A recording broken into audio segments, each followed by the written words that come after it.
So a life-changing moment for me was during Raitis Stalazs' Goal Achievement Academy.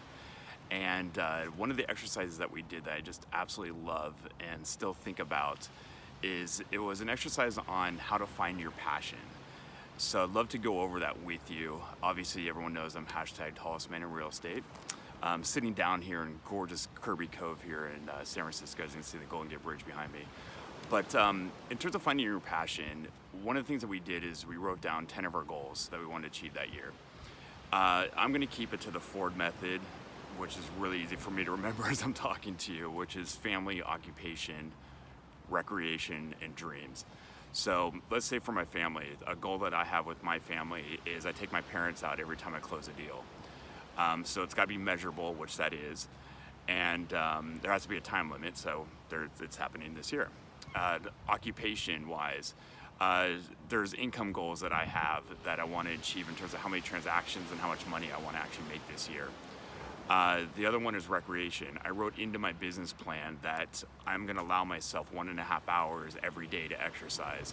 Now, I go jogging around Lake Merritt all the time, and I know if I do that on a day, by the time I leave and then I'm able to shower, that's an hour and a half. I don't need to do that every day, and sometimes I might go hiking for an hour and a half, but I want that in my business plan so that I'm able to do that. And then the other one is dreams. So for me this year, one of my focuses I'm working with one of my life coaches about is finding my wife. So what am I going to do in terms of doing that? And one thing I really love that what he says, if you take all the passion and all the resources that you did for the last 3 years building your real estate career and put that into dating, it's like you'll find the woman of your dreams. And he didn't mean just go out and do 5 dates a week. That would absolutely tire me out. But I love going to personal development seminars. That's a great way to meet like-minded people for me. Or maybe doing hiking clubs. There's different things I'm talking about that. So those are the 4 things there. Then what you do is you rank them, or just do a 1 to 4. So take family. So if I couldn't take my parents out every time I closed a deal versus my occupation, which is what I want to achieve in terms of my transactions and my finances, which one could not do without? In that particular case, I would take my occupation higher than my parents because I get to see them all the time on various things that we do. So that's now number 1. Family would be number 2. Recreation, jogging and hiking and doing 1.5 hours of exercise a day.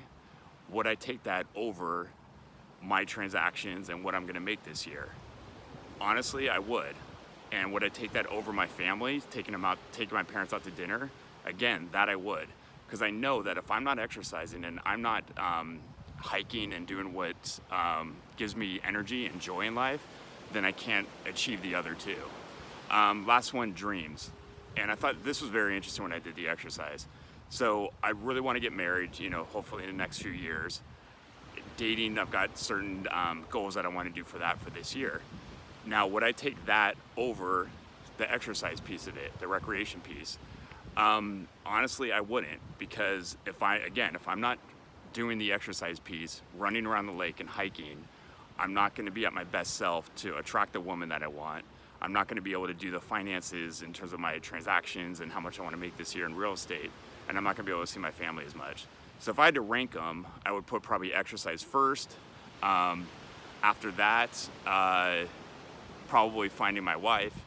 After that, my occupation side of it on the real estate side. And then after that, probably my family, taking them out to dinner. So real quickly, when I did that exercise, I really realized how important it is for me to get outside and do exercise and make sure that I'm in nature, hiking. So it goes beyond saying. So for some people that might be diet, whatever your goals are. So what I would do is write those 10 things down, whatever they are. It can be as whatever, how big it is you want to go or how small you want to go. Just make sure they're measurable and there is a timeline, because that's what a goal is. And then you'll figure out real quickly what your passions are. Take your top 3, make sure you're doing them, and put that on your bucket list. If it is maybe traveling. All right, bye-bye.